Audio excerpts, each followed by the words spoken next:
Hello everyone. మనం ఈ వీడియోలో ఒక టేబుల్ ఎంప్లాయ్ టేబుల్ ఎలా క్రియేట్ చేయాలో చూద్దాము. ఒక సింపుల్ టేబుల్ అనేది క్రియేట్ చేసేది. ఫస్ట్ ఆఫ్ ఆల్ నాకు నా దగ్గర డేటాబేస్ అనేది నేను నార్మల్ యూజ్ చేసేది. సో నేను ఫస్ట్ మీకోసం అని ఒక డేటాబేస్ క్రియేట్ చేస్తా. డేటాబేస్ క్రియేట్ చేయాలంటే జస్ట్ క్రియేట్ డేటాబేస్ అని టైప్ చేసి డెమో అని చెప్పేసి నేను ఇస్తున్నా. సో నేను దీన్ని ఎగ్జిక్యూట్ చేయగానే నాకు ఒక డేటాబేస్ అనేది క్రియేట్ అయిపోతుంది. సో ఇక్కడ నేను రీఫ్రెషర్గా చేసినట్టయితే నాకు డెమో అనేది డేటాబేస్ వచ్చింది. సో ఇక్కడ నేను ఏం రాస్తానంటే యూజ్ డెమో అని చెప్పేసి రాస్తున్నా. సో యూజ్ డెమో అంటే డెమో అనే డేటాబేస్ అనేది యూజ్ అవుతుంది. సో ఇక్కడ నాకు డెమో అనేది వచ్చేసింది చూడండి. ఓకే, సో ఇక్కడికి మనకి డేటాబేస్ క్రియేట్ చేయడం అయిపోయింది.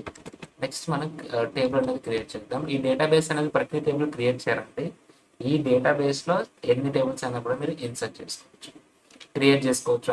ఓకే, సో నేను ఇప్పుడు ఒక టేబుల్ క్రియేట్ చేస్తున్నా.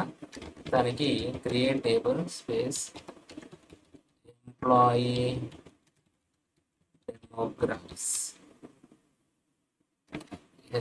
డెమోగ్రాఫిక్స్ అని ఒకటి క్రియేట్ చేద్దాం. సో ఇందులో నాకు ఏమేమి కావాలో ఇక్కడ ఇస్తూ ఉంటాను అనమాట. ఫస్ట్ ఆఫ్ ఆల్ నాకు కావాల్సింది ఎంప్లాయీ ఐడి. సో నేను దీన్ని చాలా సింపుల్గా రాస్తున్నాను. ఇది నాకు ఇంటిజర్ రూపంలో కావాలి. ఓకే, ఫస్ట్ నేమ్ బ్యాక్యార్డ్లో కావాలి, ఒక 50 క్యారెక్టర్స్ ఉండాలి. తర్వాత లాస్ట్ నేమ్ సేమ్ 50 క్యారెక్టర్స్లో ఉండాలి. నెక్స్ట్ వచ్చే వరకు ఎంప్లాయ్ యొక్క ఏజ్ ఎంత అనేది ఒక ఇంటిజర్గా ఉండాలి. అండ్ నెక్స్ట్ వచ్చేసి జెండర్ అనమాట, జెండర్ బ్యాక్యార్. ఓకే, ఒక 10 క్యారెక్టర్స్ ఉండాలి. సో ఇది నా చిన్న టేబుల్ అనమాట, ఒక బేసిక్ టేబుల్ అనేది నేను ఇప్పుడు క్రియేట్ చేస్తాను. సో దీన్ని క్రియేట్ చేయడానికి మనం దీన్ని ఎగ్జిక్యూట్ చేయాల్సి ఉంటుంది. సో ఇది ఎగ్జిక్యూట్ అయిపోయింది. ఇది వచ్చేసి మనకి క్రియేటింగ్ టేబుల్. ఓకే, సో నేను దీన్ని సెలెక్ట్ చేసుకొని కమెంట్ అవుట్ చేసేస్తున్నాను. ఇప్పుడు నేను డేటా అనేది ఇన్సర్ట్ చేయాలి. సో డేటా ఇన్సర్ట్ చేయడానికి మనము ఎటువంటి వాడతామో మనం ఇప్పుడు చూద్దాము. దానికంటే ముందు డెమోలో మన టేబుల్ వచ్చిందో లేదో చూద్దాము. ఓకే, ఇక్కడ చూసారా, డెమోలో మన టేబుల్ అయితే వచ్చేసింది అనమాట. సో ఇప్పుడు కనుక మీరు మన టేబుల్ సెలెక్ట్ చేసుకున్నట్లయితే రైట్ క్లిక్ టాప్ 1000 రూల్స్ అని చెప్పేసి నేను ఒక స్టేట్మెంట్ అయితే తీసుకున్నా. సో స్టేట్మెంట్ తీసుకుంటే మనకి employee first name, last name, age and gender వచ్చింది. బట్ డేటా అయితే ఏం లేదు, ఎందుకంటే ఇప్పటి వరకు మనకి డేటా అనేది మనకి లేదు కాబట్టి. సో ఇంకొక టేబుల్ అనేది నేను ఇక్కడ క్రియేట్ చేస్తాను చూడండి. ఇదేంటంటే సాలరీ. క్రియేట్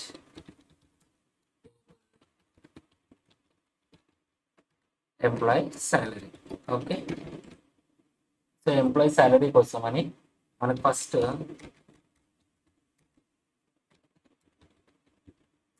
ఎంప్లాయీ ఐడి ఇక్కడ ఏదైతే ఉందో సేమ్ అది. ఓకేనా, సో దీన్ని మీరు తీసుకోండి. ఇది సేమ్ ఉండాలండి. ఇది సేమ్ ఎందుకు ఉండాలండి, ఆల్రెడీ ఎస్క్యూఎల్ తెలిసిన వరకు తెలిసి ఉంటుంది, బట్ ఇది తెలిసి ఉండకపోవచ్చు. బట్ సేమ్ ఎందుకు ఉండాలి ఏంటి అనేది తర్వాత మనం చూద్దాం. ప్రజెంట్ అయితే మనం ఎంప్లాయిడ్ అనేది తీసుకున్నాం. నెక్స్ట్ మన శాలరీ ఎంత, శాలరీ అనేది కూడా ఇంటిజర్లోనే ఇస్తున్నాను నేను. సో ఇవి రెండు మాత్రమే నాకు కావాలి ఇందులో.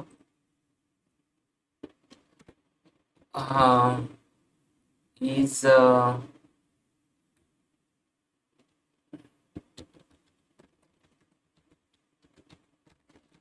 ఎంపీ స్టేటస్ అనేది, ఎంప్లాయీ స్టేటస్ అనేది కూడా కావాలి.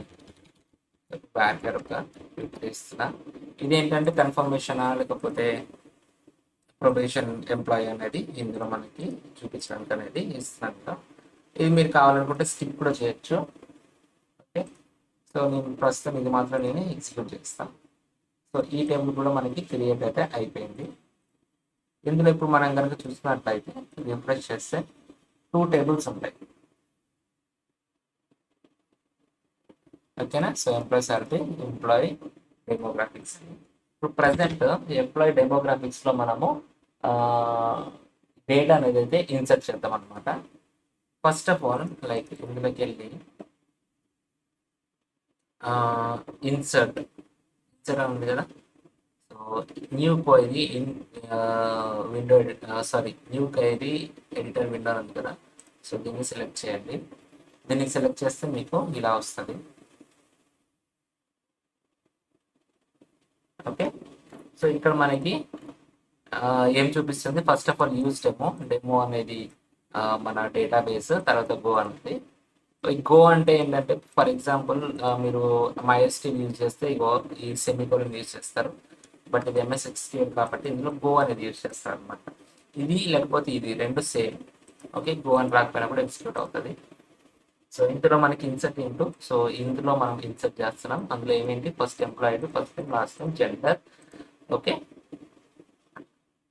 సో ఇక్కడ వాల్యూస్ దగ్గర నేను డైరెక్ట్గా employ ID 1, employ first name నా పేరు రాస్తున్నాను నేను, employ last name.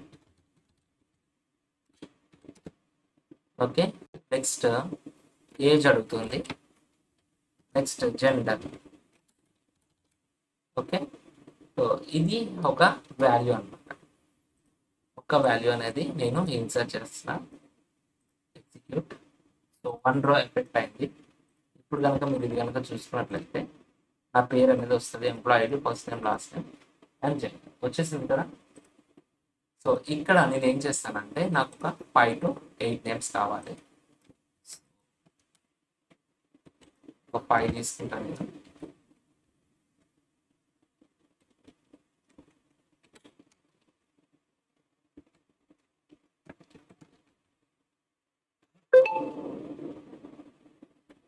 Okay, so 1 already అయిపోయింది, 2, 3, 4,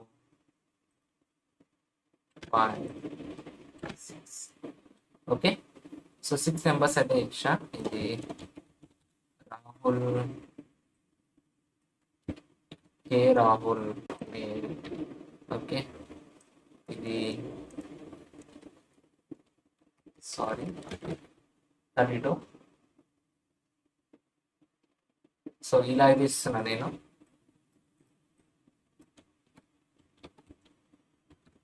Swathi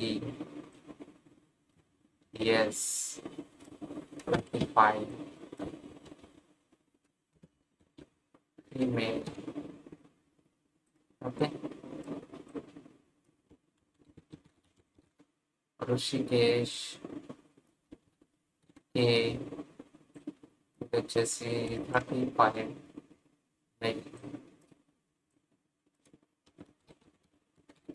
Swapnil T 30, male. Yamini W 25. So ఇక్కడ మనం ఎగ్జిక్యూట్ చేస్తే ఇది ఎగ్జిక్యూట్ అవ్వదు, ఎందుకంటే ఇక్కడ మనకి కొన్ని ఎర్రర్స్ ఉన్నాయి. చూడండి, ఇక్కడ మనకి ఎర్రర్స్ అనేది స్పష్టంగా కనిపిస్తున్నాయి. ఫర్ ఎగ్జాంపుల్ మీరు ఎర్రర్స్ చూసుకోకుండా కూడా మీరు ఇన్ కేస్ ఎగ్జిక్యూట్ చేసినా కూడా ఎగ్జిక్యూట్ అవ్వదు. అది ఎందుకు ఎగ్జిక్యూట్ అవ్వట్లేదు అంటే ఇక్కడ మనం కామర్స్ పెట్టాం కాబట్టి. ఓకే, సో ఇప్పుడు పర్ఫెక్ట్గా ఉంది, ఎక్కడ కూడా మనకి ఎర్రర్స్ అనేవి లేవన్నమాట. సో దీన్ని మీరు సెలెక్ట్ చేసుకోవచ్చు, సారీ. ఓకే, ఇలా మీరు చెక్ చేసుకోవచ్చు. Okay, and next one in case మీరు కనుక ఎగ్జిక్యూట్ చేస్తే ఒకటే వస్తుంది. మనకి జస్ట్ మనం ఏం చేస్తామంటే సింటాక్స్ అనేది కరెక్టా కదా అని చూసుకున్నాం అనమాట. పార్స్ చేస్తాం, దాని తర్వాత ఎగ్జిక్యూట్ చేస్తాం. 5 rows అయితే ఎఫెక్ట్ అయింది. ఇట్లా ఎఫెక్ట్ అని వచ్చిన తర్వాతనే మీకు ఈ డేటా అనేది ఇన్సర్ట్ అయి ఉంటుంది అనమాట. చూడండి, ఇప్పుడు 5 అయితే మనకు టోటల్ 6 ఎంట్రీస్ ఉన్నాయి. సారీ, ఫస్ట్ నేను ఒక ఎంట్రీ చేశాను కదా, దాని తర్వాత 5 ఎంట్రీస్ చేశాను. సో మనం ఏమైతే ఎంటర్ చేసామో అవి మాత్రం మనకి ఇక్కడ వచ్చేసినాయి. నెక్స్ట్ వన్ వచ్చేసి మనకి ఇంకోటి ఉంది ఏంటనంటే సాలరీ. సో దీన్ని కూడా నేను script as insert into okay new one తీసుకున్నాను కదా. ఓకే సేమ్ థింగ్ అండి, సేమ్ థింగ్ కాపీ చేసి ఇక్కడ పేస్ట్ చేస్తాను, రైట్. సో ఫస్ట్ వాల్యూ కూడా నాకు ఉంది కదా.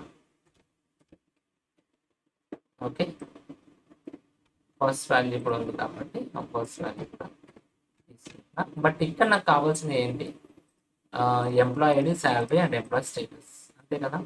ఎంప్లాయ్ ఐడి, శాలరీ ఎంత అనేది మనం మెన్షన్ చేయాలి.